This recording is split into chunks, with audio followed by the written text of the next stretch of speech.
I finally stepped out of my comfort zone and I made pajama pants. Now, were they a dream to make or a total nightmare? Creative comfort zones. Some people have an easier time than others stepping out of theirs and trying something new, but I am not one of those people. However, this is extremely limiting because there are so many things that I want to try to make. But every time my brain thinks of trying something new, it immediately puts up roadblocks. So, what are these roadblocks? Sewing machine intimidation, difficulty with reading patterns and following directions, a sad lack of math and spatial skills, and really I don't have anyone I can ask for help when I get stuck with something. Now, my logical brain says that I absolutely have the ability to figure out new things. This time, I'm going to listen to my logical brain. I am going to try new things. Life is just too short not to try new stuff. So my plan is to tackle one new project at a time with the thought that each successful completion will give me the confidence to try the next thing on my list. And first up, pajama pants. Now, I chose this pattern specifically because it says 2 hours, and I'm hoping that means it's really simple. We'll find out. Now, the last time that I made clothing was probably 5th or 6th grade, and I just remember being so frustrated with sewing at that age. Maybe that's why I haven't done a pattern since then. I have the instructions here, which already look crazy. I have to make a buttonhole. Is that something I do on the machine? Now, so that I don't waste fabric on this project, just in case I mess it up, I am going to use an old bed sheet. I don't really care what these look like. I just want to be able to do it. I think it's time to do some measurements. Now, when you measure for a piece of clothing, do you measure with clothes on? How do you do hip measurements? Is it where your hip bones are? Or is it like the biggest part of your butt? I better look that up. Okay, I looked it up. It's the fullest part of your hips or your butt. So across like the big part. Okay, so I got that. Now I think I have to do legs. Okay, side length. 16? How does that make sense? What does that mean, side length? Okay. Let's try that again. See, following directions. Tricky. I guess I trust the pattern. I'll go with those measurements.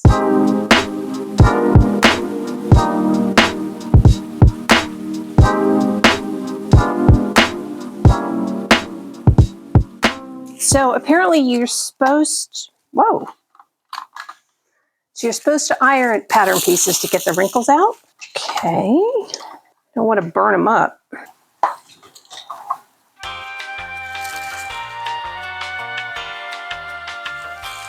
I have been watching some YouTube videos about reading patterns and cutting out patterns, and I found that very, very, very helpful. Yay, YouTube. So I'm going to pin this out. Oh God, it's already shifted. How does that happen? This is probably way too many pins. Okay, it's not perfect, but I am not going to sweat it. I have my new Kai scissors, and they're lefty scissors. Love my lefty scissors. All right. Oh, that's a good sound. I think it's really satisfying. I need to stand, I think. This is bad to move the fabric. Probably not supposed to sit on the pattern when you're cutting it. A few days have passed, and these have been days of learning, because the first thing that you do after you cut out your pattern is make the buttonholes for the tie that goes around the waist. First of all, I had to figure out if my machine, the old Singer Slim-O-Matic, was capable of doing a buttonhole if I had what I needed. And yes, there's a special purpose foot, but I could not find a single video on YouTube to show me how to use that foot to make a buttonhole. There were directions in the little handbook, but they were as clear as mud. But I did work on it. I sewed the interfacing on, as you're supposed to do, and then I started trying to do the buttonholes on the machine. The part where you get to the bottom and have to do a little tacking stitch before you go back up the other side, it just kept knotting up. On the front, it would look like knotty thread right there. This is how many times I tried. I couldn't get it working. So I thought buttonholes have been made for centuries without a sewing machine. I'm a hand sewer. I did find plenty of videos on YouTube about how to hand sew a buttonhole. I think I've mentioned that I'm a little bit challenged spatially. Plus, I am left-handed. So this means when I watch a tutorial video where it's like shot from the point of view of the person doing it, I'm watching a right-handed person do it, and my brain is having to try to flip it in my mind. And she was doing like this looping thing and then bringing the needle up through the loop, and I could not replicate that in my left-handed way. I tried it as a right-handed person, which was very difficult, just working the needle with your non-dominant hand. But I did it enough times to kind of get it, and then I was able to transfer it to the left-handed manner. I did make a buttonhole by hand. Not perfect, but it's my first hand-sewn buttonhole, and it's going to work. I'm going to try it again this morning for real. So I have a special guest today. This is Casey. She's going to provide moral support. So my buttonholes are done. I'm going to try to show you. No es perfecto. I already feel better that I did something that I didn't think I was going to be able to do that well. I wasn't able to do that with the machine yesterday. And there's something I have to say very satisfying about a hand sewing solution coming to the rescue. I really like that. Now I think I actually get to take the pattern off of the fabric because I've made my marks in the notches because I have to sew the inseams together, apparently. I think that's all of them. So take that off. Stitch the inner leg seam of each pant section. Right side together, of course. Oh, they say to use your notches to line things up. Well, I don't have notches on this side. Do I have to do notches? All right, so there's a set of notches. Okay, those are lined up. And now look how different this is. So I really just cut it this poorly. I mean, look at the overlap. Might be a little snug in the crotch. Why is this so off? What did I do wrong? Okay, maybe the notches on this end have nothing to do with the seam that I'm about to sew. Maybe those notches match up with the other leg's notches. So I'm going to do this with the other leg. Let's see. There's my lovely buttonhole. It looks so trashy, but I'm so proud of it. Maybe I shouldn't even think about this part up here right now. I should just be focusing on the part I'm going to sew. This is where I really wish I had someone to ask. I mean, YouTube's all good and fine if you can find what you want, but it doesn't replace having an actual human in your life. Time for the machine. All right, here goes nothing. Behave, everybody. Sit sew together. Oh, these are going to be really roomy. Look at that. So one thing they don't mention in the patterns is the need to finish off your seams. And I only knew about it because I've been watching a YouTube video of a woman making the same pants that I'm making. And she has a serger and she finished her seams that way. I do not have a serger or overlocker or whatever. I decided to go with the zigzag technique. I did a zigzag along the edge, and then I did a straight stitch next to it.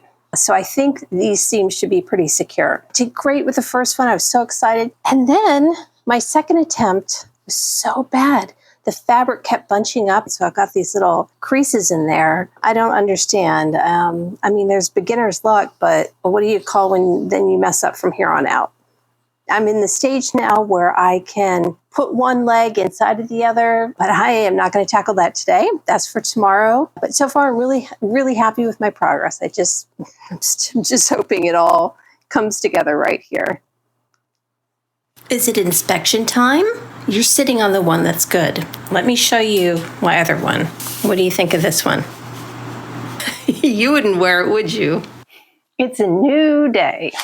Day 4 of my 2-hour lounge pants. According to the person I've been watching, you are supposed to press the seams. So, all right, so I'm just going to press these flat. Can you tell I have a thing for blue? Blue wall, blue shirt, blue pants. My mom told me that in elementary school, all I wanted to wear was navy blue, and hasn't really changed. Really, though, if I could find some comfortable navy blue jumpsuits, I would probably wear them every single day. Okay, so here's the one with the wrong side facing out, and then I gotta turn this one right side out. These are crazy. So I think it's like this. I had no idea this was how pants were constructed. She matched up these guys first at the where they all meet. Pins. Then she said to match where the notches are. Okay, it's a good sign the notches are matching up. Okay, go to the other notches. They match up too. Wait a minute, my pins all need to be on the same side. I need to repin this. Of course, I've forgotten what to do next. I know I have to go to the machine, but I'm gonna have to go back and watch the next segment again. Let's give this a try. Oh, it needs thread, doesn't it? I learned to thread this as a child when I did 4-H, and I have never forgotten how to thread this machine. It's like that motor memory from childhood has stayed with me all these years.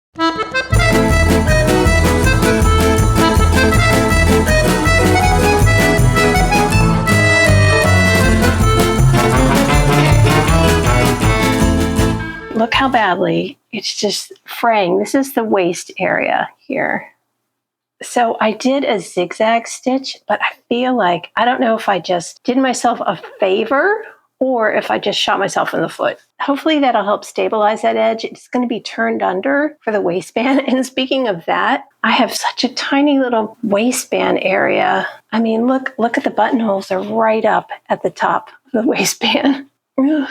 I guess what I could do is sew some material on and make a different kind of waistband. Let me try ironing first, and if that's not enough fabric, then I'm going to sew some more fabric on and make a wider waistband. Okay, I have a plan. The leftover sheet fabric has a nice hem on it. I'm going to cut that off, and I'm going to add it to the edge of my waistline fabric so that I have a bigger casing to put my elastic in. And so it'll also make it look like my buttonholes aren't right up there at the edge. I hope this works. I'm going to do some cutting and some sewing, and we'll see what happens, as with everything. I hope I'm envisioning this correctly in my head. This project has been good for me right now because in the background at night, I've been hand quilting my hexagon quilt, and I've had to take off the last couple days from doing that. My hand is aching. Every time I start a hand quilting project, I get this achiness in my arms and my hands. And then I start to worry, am I never going to be able to do this long term? If anyone has issues with their hands from quilting, I'd love to know what you do to help. Eventually it does go away, but every time it does give me a little trickle of fear that I'm not going to be able to do this someday. Okay, so check it out. I have sewn the hem of that sheet to that little scant waistband area. So now it looks like these aren't going to be as close to the top as they were before. I'm really kind of happy that I came up with this solution. Now, maybe this is a premature celebration. I don't know. I got some pants. They are not done, but at least my jerry-rigged waistband is done. So yeah, I've got to do the elastic, then I have to hem the pants legs, and then I'll be able to wear them. Oh wait, no. Then I have to make the tie that also goes in there with the elastic. Then I'll be able to wear them.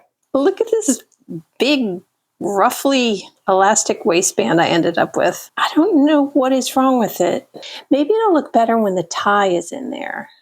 I decided that instead of using the pants fabric to make the tie, I would use this scrap of beautiful fabric that a friend had given me. I think it's going to liven up the pants a little bit. I ended up buying this little gadget. This is something the woman in the video uses to turn the tie inside out, and I couldn't resist it. So I'm going to give it a try. Oh, check it out. It's coming out. I have no idea what's going on here. This is normal. This is normal. But this is like stuck in here. Oh, no, don't go back in the tube. It's coming out, but then it gets bunched here.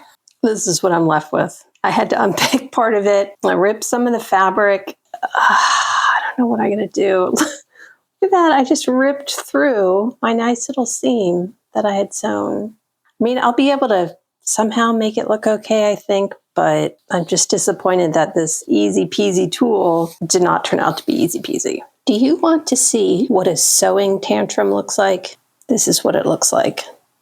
You know, something that's supposed to be probably the easiest part of the whole project has turned out to be the hardest. So, I'm done, and here is the final result. It looks like I'm wearing a paper bag tied at the waist.